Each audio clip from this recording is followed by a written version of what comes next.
I've been having many discussions with my team and top experts, and we're very close to completing a plan to open our country, hopefully even ahead of schedule.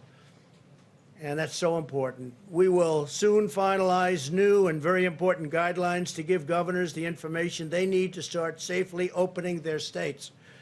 My administration's plan and corresponding guidelines will give the American people the confidence they need to begin returning to normal life.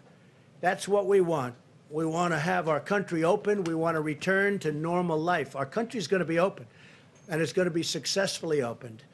There's a debate over what authority you have to order the country reopened. What authority do you have? Well, I have the ultimate authority.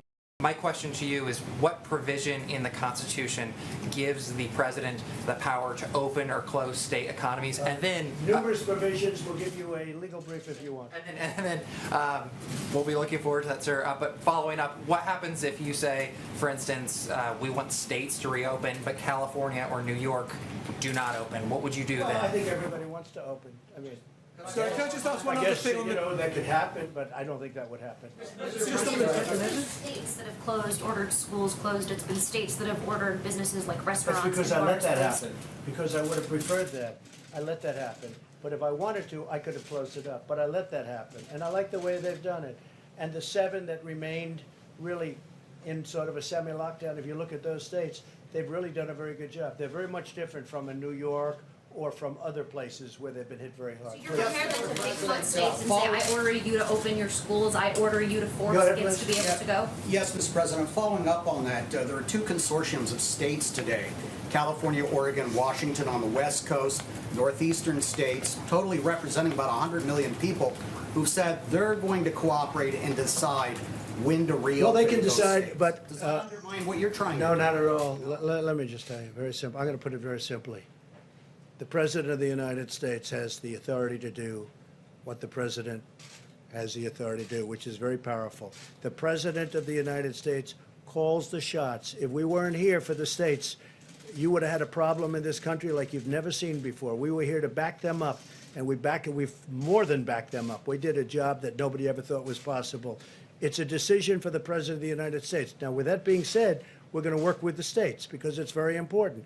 You have local governments. They're pinpointed. It's really, you talk about, it's like a microchip.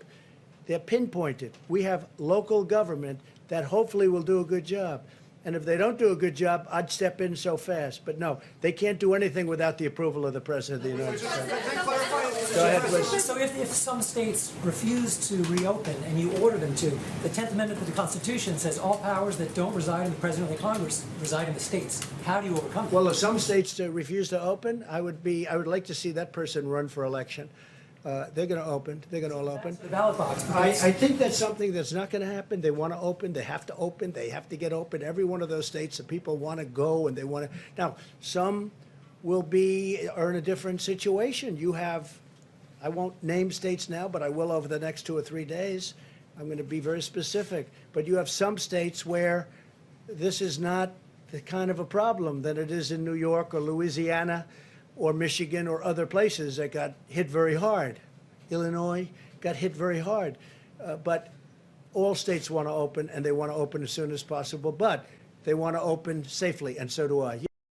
Mr. President. Just to clarify your understanding of your authority vis-a-vis governors, just to be very specific.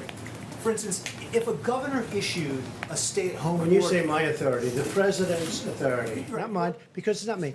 This is, when somebody's the president of the United States, the authority is total. And that's the way it's got to be. Your authority is total. It's total.